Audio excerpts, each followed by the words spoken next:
Welcome to Leka Eto Speak YouTube channel. Thanks for watching. Please don't forget to subscribe. Lovers all over the world, welcome to our YouTube channel. Gẹ́gẹ́ bí ẹ ti mọ̀ wípé update lọ́nà kò jọ̀kan náà ni a máa ń mú wá fún yín. So update eléyìí tí a mú wá nípa bí ọ̀rọ̀ ìjà local government kò ṣe local government bó ṣe ń ṣẹlẹ̀ ní Ọ̀ṣun, gbogbo àwọn ọ̀rọ̀ tí Barrister Kọ́lápọ̀ Alimi sọ, èyí tí ń ṣe commissioner fún information fún ní under Governor Ademola Adeleke àti former commissioner for local government Honourable Balnig. So ọ̀rọ̀ lẹ́kùnrẹ́rẹ́ nípa bí wọ́n ṣe gba ìdájọ́ ní court, gbogbo ẹ̀ náà ni àmúwá fún yín, gbogbo ẹ̀ náà ni a fẹ́ jẹ́ kí ẹ fi ara balẹ̀ kẹ́ ẹ gbọ́ bí wọ́n ṣe ṣàlàyé lẹ́kùnrẹ́rẹ́. So ẹ̀yin tẹ́ bá ṣe ń darapọ̀ mọ́ channel ẹ gbọ́ nǹkan tí ọ̀rọ̀ òṣèlú tó fẹ́ sọ àwọn aráàlú ìpínlẹ̀ Ọ̀ṣun dà, mọ̀ pé wọ́n ń jà sí ọ̀rọ̀ ètò ìṣèlú local government ní ìjọba ìbílẹ̀ káàkiri gbogbo Ọ̀ṣun. So gbogbo ẹ̀yin náà ni àmúwá fún yín. tí ẹnìkan bá wà tó gbogbo nígboro kí lẹ rò pé yóò dáwọ́ ẹ̀ ọ̀dọ́ mọ̀já ìjà pé màá kú síbẹ̀ lẹ́nu ṣe wọ́n nìyẹn o. ilé PDP ti dahoro, tí ilé bá dahoro mi sá kíkún mi, inú ìbànújẹ́ ní baálé ilé yẹn máa wà. àwọn tí ó nílé tí wọ́n fi igi igun mẹ́rẹ̀ẹ̀rin tí wọ́n dì mú, wọ́n ti kúrò ní PDP. ilé wa jẹ láàrin ẹ wá ń wá ọ̀nà èrú, ẹ máa tú òfin síbi tí ò yẹ kẹ́ tú sí. Barrister Kọ́lápọ̀ Alimi nígbà wo lẹ́yìn wá parí tiyín? Kéràdí sọ̀rọ̀, àwọn Láyọ̀nù sọ̀rọ̀, Attorney General sọ̀rọ̀, ọ̀nà àwọn SAN Rasidi sọ̀rọ̀. ẹ̀yin sọ pé tí wọ́n sọ ẹnu wọn rìn. ọmọdé tó búrò kó tó bójú ẹ̀yìn ni òjò kọ́ ni olúwerè ń pa ni. ẹ lọ try láti wo, torí pé ẹ kúrò níbi tẹ́ wà yìí ẹ sì fẹ́ padà síṣẹ́ yìí tẹ́ gbé dání. kò sí ìgbà kan tọ́rọ̀ ṣẹlẹ̀ tẹ́ ẹ tiẹ̀ wá straight ọ̀rọ̀ pé lóòótọ́ àjẹbí ilé CTC tó lẹ fẹ́ gbà báyìí. tẹ́ ẹ bá gbà tójú bá wá tì yín bẹ́ẹ̀ Barrister Kọ́lápọ̀ Alimi sọ apologize gbogbo ara pẹ̀lẹ́ Ọ̀ṣun. torí mo mọ̀ pé ìtìjú ló máa bá dé. mo ń bá ọ̀rọ̀ kan lọ pé n tó fà á tán fi ń ṣe ara wọn bọ́ ṣe ń ṣe kẹsàbí. bàbá sọ àìbòye dùnkùn ẹ bá lówó tẹrù lọ́rọ̀ rẹ̀ ìjọ ìtànà ló mú dání nínú òṣèlú Nàìjíríà. n tí bàbá yẹn rí tó fi nílò kú ònú ẹgbẹ́, àwọn àgbà padà lẹ́yìn, táwọn àgbà bá padà lẹ́yìn èèyàn ilé dahoro nìyẹn. wọ́n ní bàbá yẹn wọ́n ní òsì tó jẹ́. bàbá yẹn wá sórí rédíò wá sọ̀rọ̀. Barrister Kọ́lápọ̀ Alimi rẹ̀ sọ pé bàbá ó yẹ kí wọ́n kọ kinní mọ́ ní ọ̀dọ̀ DSS ní kí wọ́n mú ni. ẹlẹ́ẹ̀kejì ọmọọba Dr. Babayemi ẹ̀ ń bá lówó tẹ́rù ọtí ẹ̀mú kankan dání nìyẹn.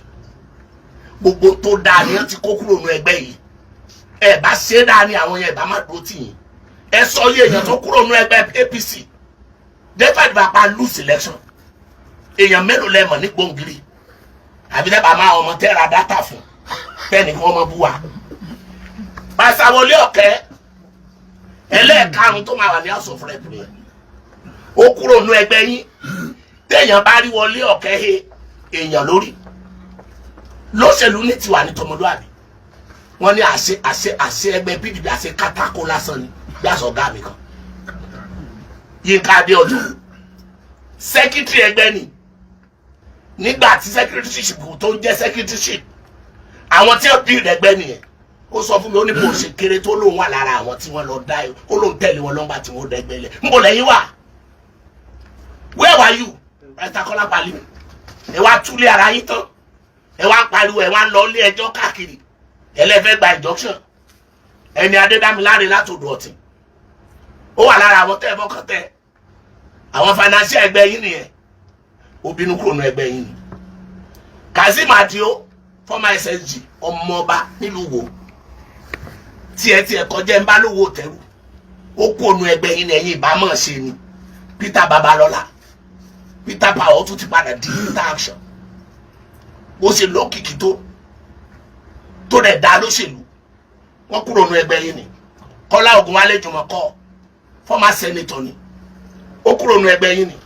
Akin Ògúnbíyì àwọn yẹn la mọ̀ lólówó. àwọn eléyìí àmọ́ tí wọ́n ṣe ó kúrò nínú ẹgbẹ́ yín ni. ẹgbẹ́ yín wá tú tán ó wá ku àwọn kan tẹ́ ní kí wọ́n máa gbó. ẹ kàn máa gbó, ẹ máa bú wọn, ẹ máa ṣépè fún wọn. tàbá tún ṣe tán nìsín wọn ó tún bú àmbẹ́ ó mọ̀ pé gbani kẹ́ fi gómìnà lọ́rùn lẹ́ à lè fi lọ́rùn lẹ́ àwa lájọ ní Ọ̀ṣun òun ló sì gbàpò tí pé àwọn fẹ́ di gómìnà ó sì di gómìnà.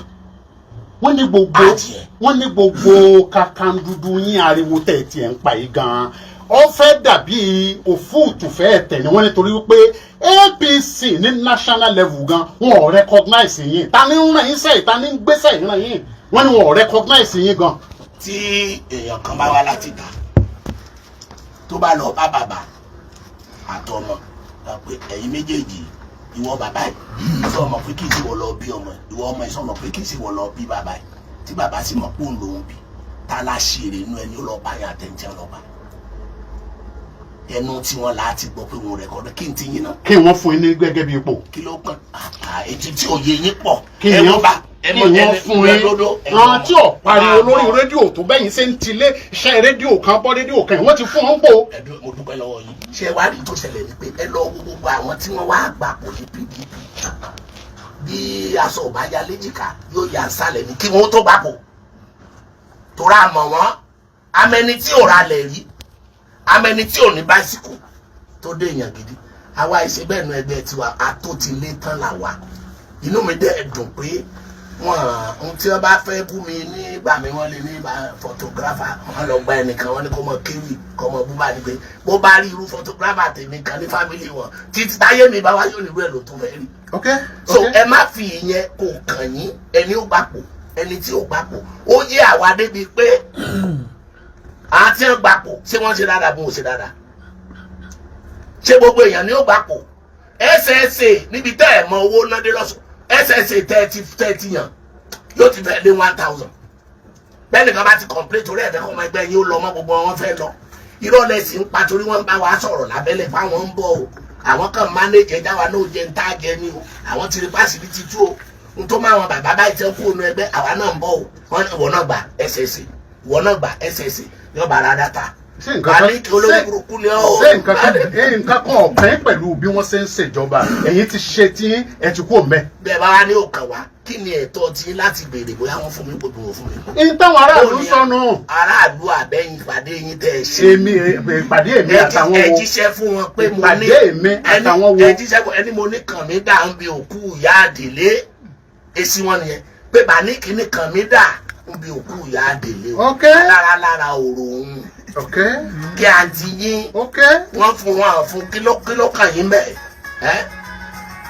ẹ jẹ́ lọ sẹ́ka ìpolongo ọjà. ara wàhálà tó ṣẹlẹ̀ náà ni. mi ò gbọ́. ẹ jẹ́ lọ sẹ́ka ìpolongo ọjà bá a bá wa lọ tá a bá da. yà lovers so ọ̀rọ̀ náà ni a ti mú wá fún yín yìí kẹ́ farabalẹ̀ kẹ́ gbọ́ nǹkan tí àwọn aráàlú tí wọ́n sọ nípa bí àwọn ẹgbẹ́ òṣèlú méjèèjì bí wọ́n ṣe ń da omi àlàáfíà Ọ̀ṣun rú because ìgbà tí ẹgbẹ́ òṣèlú méjì tán bá ń jà tán jẹ́ kí àwọn tí wọ́n jẹ́ òṣìṣẹ́ tí wọ́n jẹ́ kí wọ́n rí ìjọba ìbílẹ̀ wọ̀ láti ṣiṣẹ́ kò sí bí ara òṣèlú ní aráàlú so ẹ farabalẹ̀ kẹ́ comment ìwòye tiyín nípa nǹkan tó ń ṣẹlẹ̀ ní orí ọ̀rọ̀ ìṣe ìjọba ìbílẹ̀ nílùú Ọ̀ṣun ẹ ṣé gan ni.